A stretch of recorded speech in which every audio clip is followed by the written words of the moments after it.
How I Built 5,660 Backlinks in 30 Days by Brian Dean.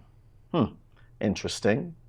And he goes on to say, without sending a single outreach email. You've got my attention. Well, it seems that Brian Dean has found a way to score thousands of backlinks without going through the tedious outreach process. In fact, he does the opposite. He gets them to come to him. He calls this reverse outreach. And in order to outreach in reverse, you need to create a stats page, a page of statistics.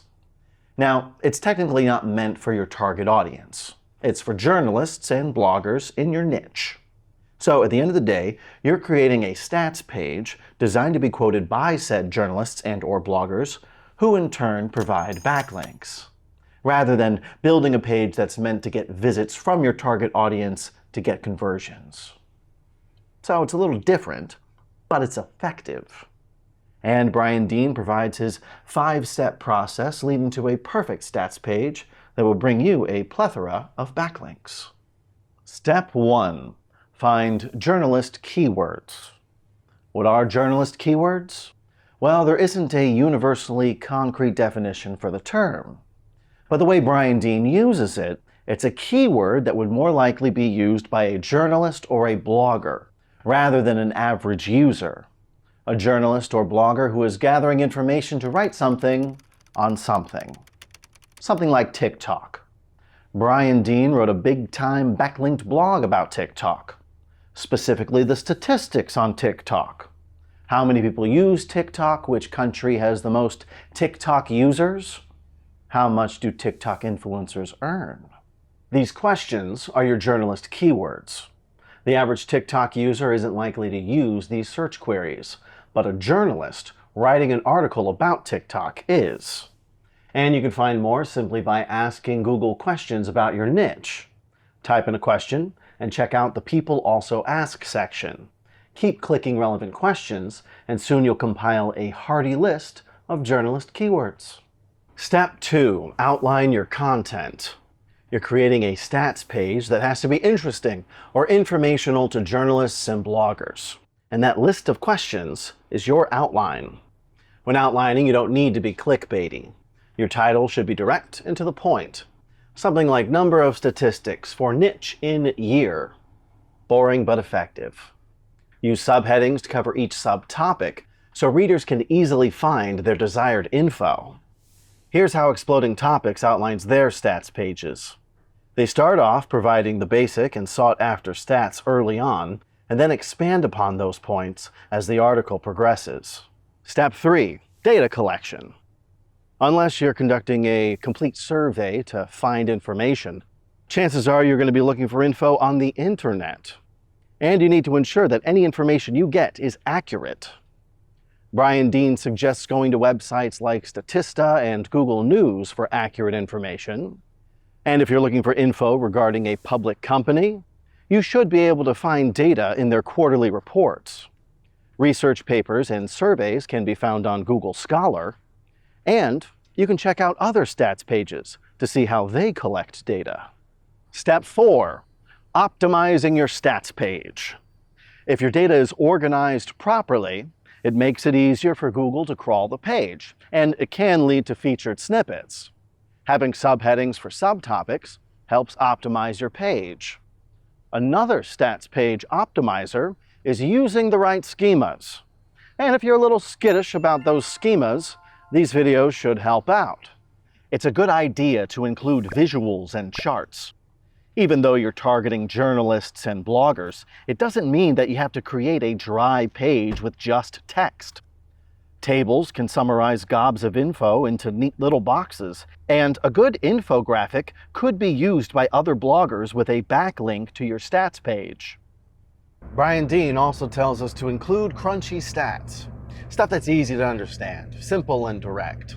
Bite-sized niblets of information.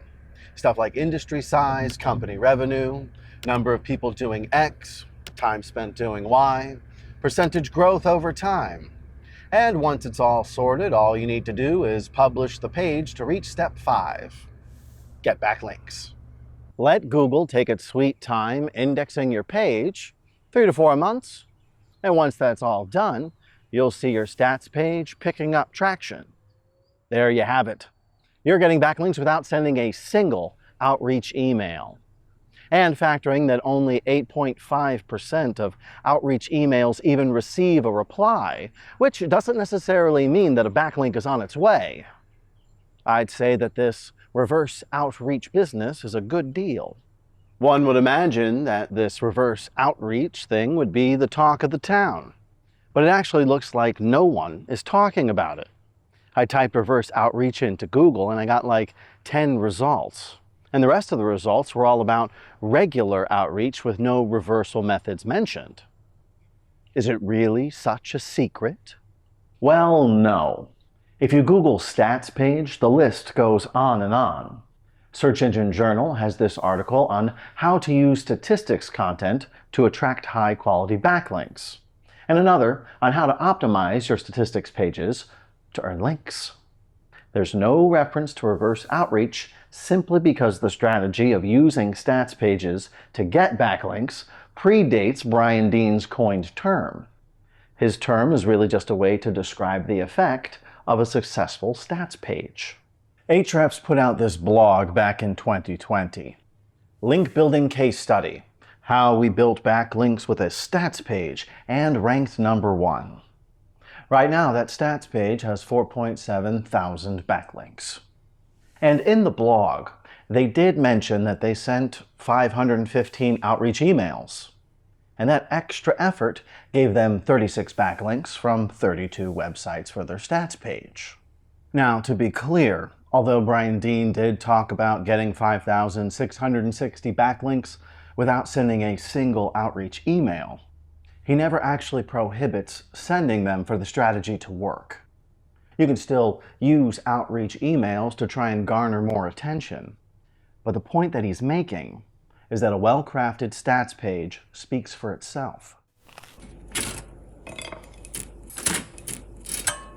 So if we compare a stats page and a run-of-the-mill blog post released around the same time from Exploding Topics, we'd see that the stats page, the number of ChatGPT users, has 1.9 thousand backlinks, while their blog post, 8 Top Customer Insight Tools and Platforms, has only 2. And looking at Moz, their blog post, How to Identify and Refresh Outdated Content, has 79 backlinks, while their stats page, The Impact of Local Business Reviews on Consumer Behavior, has 5.4 thousand. So while people may not be talking specifically about reverse outreach, the idea of using stats pages to get backlinks has been around for quite a while.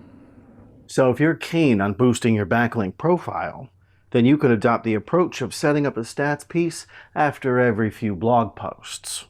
But remember, these stats pages do need to be updated every now and then. So only publish stats pages in a quantity you can monitor and manage.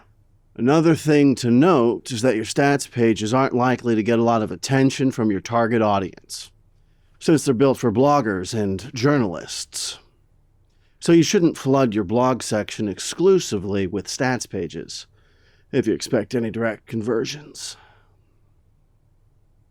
We'd love to know your thoughts. Let us know in the comments. Do you have a stats page on your website? How's it performing? Do you think we should call it reverse outreach or simply say stats page link building? Until then, your like to this video and subscription to our channel will suffice. Thanks for watching. One more for safety.